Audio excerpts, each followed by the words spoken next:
don't think anybody really likes wasps, even Courtney. Most people just like them because they sting and it hurts. Beekeepers like them for a slightly different reason, in that they kill colonies. And this is an example of wasps having a go at a colony. Yeah, can you see them all? And down the front here they're trying to get in. And underneath the feeder lid here you can see them. And if I do this, they'll come out. There they go. Now, this is the time of year when wasps stop being docile and disinterested in things and start being rather aggressive and look for food, which is what they're doing. I did a blog last year about wasps and why in fact they are so unpleasant. It's because they're starving, and so they're trying to get food out of the hive. They will only really go for it for smaller colonies, weak ones that can't defend themselves, and this is a new one. And if I go down to the front here, I've closed the entrance up, but so there's just the ventilation holes in here, but you can see the wasps are very keen to get in. However, there's another colony up here which is in the same box, type of box anyway, and the wasps aren't anywhere near them. And the first one was weaker, smaller, sorry, than the other one. So what to do? What I'm going to do in the short term is I've put up a wasp trap over here, and all this is a lemonade bottle with a top cut off and turned over and put in to make a funnel. The liquid in here is, it just has to be sort of sweet stuff to attract the wasps, and what I've put in there is strawberry jam and some beer. Actually it's Bud, which isn't really a beer, but that sort of thing. So the idea is that the wasps will go in through the top here, through the funnel, and there's one already, look, having a look, excellent. So they'll go in, drop in, and they can't figure out how to get out. Honeybees can, apparently, and it does look like a couple of the wasps are settling on the thing already, which is what I want to see. I have got some rather posh and expensive wasp traps, but probably like every other beekeeper in the country, I haven't bothered yet buying the refills for it, because you don't do it until it's almost too late. Anyway, they're still around, as you can see, and they are getting, this is a feeder, and they were getting under here to get into the hive, and there's one there. So I need to take this thing off completely and put something on they can't get through. Give me a second. What I've done is I've just put a perspex, I suppose it's a crown board really, but a cover over the top. There are a couple of wasps in there, but they can't get in now. They're trying, and I'm going to put a top on this, close it down, and they're still trying to get in there. There's one little bee who's trying to get in as well. I might help her get in. I'll leave this now for a while. I'm going to take the feeder and put it a fair way away so they can, they can play with this rather than get near the bees, and I'll see what it's like tomorrow morning. Okay, it's about 8:30, and the wasps are still very interested in what's going on around here. They seem to have found a way to get into the feeder, and I've taken the feeder away to try and discourage them, and I put the wasp trap up behind me. It's got a few already. They're still flying around trying to get in the front. Now what I'm going to do is I'm going to put a feeder in there.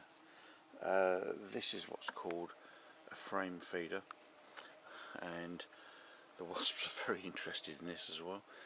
And there they are, look, Loads and loads of them. Oh. Okay, so it's like an empty frame. You put lots of syrup in there, and those wooden things are called floats.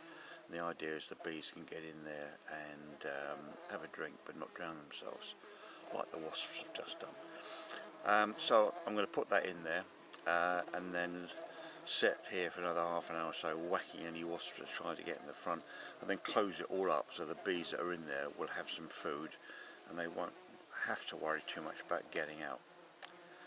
And then I'll have a look tomorrow morning and see what's happened. Today's Monday and the wasps are absolutely everywhere. Yeah. So they aren't taking no for an answer. So what am I going to do? Well, I think I'm just going to have to move the thing, which means I've got to try and encourage all the wasps to get out and then move the colony excuse me, somewhere away from here. So just bear with me a second, I'll have a look to see what it's like underneath the screen. Look at them.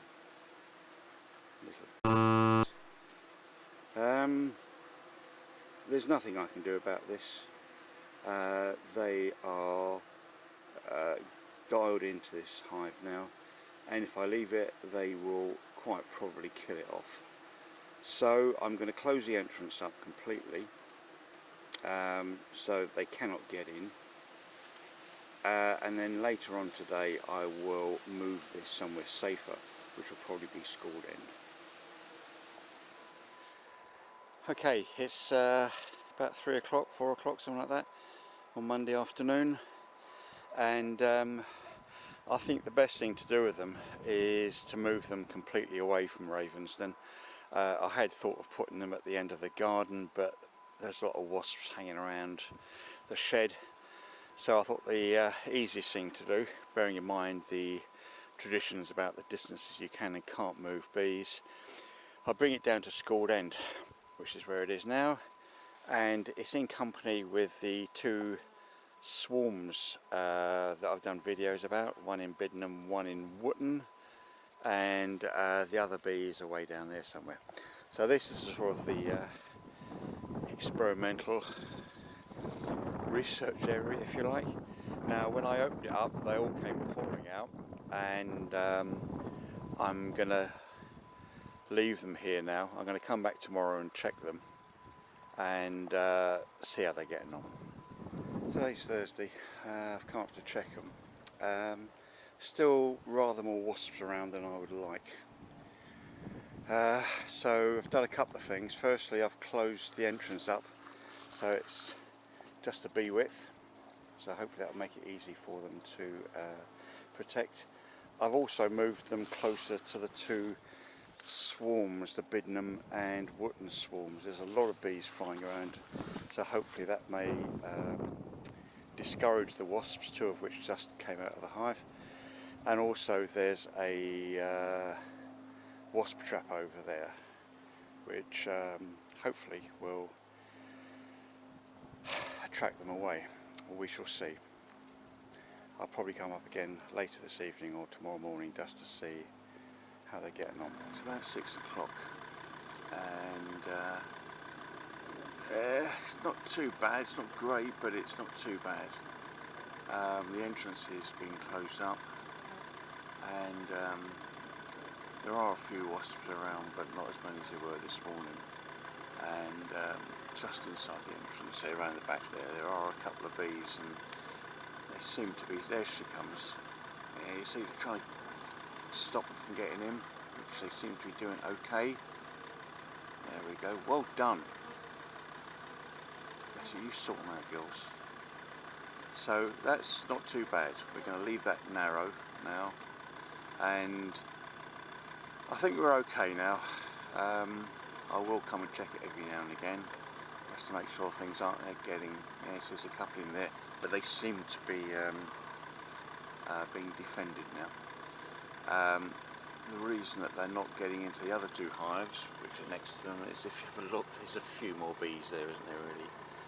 If I was a wasp, I wouldn't take it on. So, yeah, there's a few there. There's 3 of them in the centre. Yeah, that's good, that's good. Still one's creeping in, but they seem to be defending it okay. So, I think we're okay. Just the last thing about wasps is the hive that was at greatest risk from the wasps was a polynuke, which has a slightly different construction and entrance to the other hives that I've got. This is a national hive with the sort of slot here as an entrance, and you can see them all coming in and going quite happily. This hive doesn't have any problems with wasps, but even then, given that wasps can take over things very quickly, it's thought to be a good idea this time of year not to give them a chance. And so what you put into the entrance of the hives, or rather what I put in the entrance of hives, these things. Now these are just little strips of wood, and if they go in that way, like that, that reduces the width of the entrance by about half, and just makes it a bit easier for the bees to protect the hive if any wasps come calling. If things get really silly, then what you can do is you turn it round, and the only entrance is that little bit on the right end there, and that width is just about a bee, maybe 2 bees, something like that, and the rest of it is all closed up. And what that means is that the bees in the hive now have a very small entrance to defend, and hopefully things will be a little bit easier. Now the thing just slides into here. Bearing in mind I'm doing this one-handed, it'll all probably go horribly wrong. Oh, not too bad. Oops. Yes it did. I put the wasp entrance in first. So slide it in. And now that's the entrance that they've got. Yes, there is a little hole here, but yeah, that's okay. And they're going to carry on coming and going. Now there is one slight variation on that, which is in the WBC hive, which is just here, which is a bit quieter. And now what you have at the front is this thing here. So if I can get it out in one hand, yeah, that's the normal entrance, and you have a couple of these things with slots in them, and you slide them in the side, and so now instead of having half the width, you have little slots there, which again is supposed to make life a bit easier for them to defend against wasps. And so I think finally that's it on wasps for this year.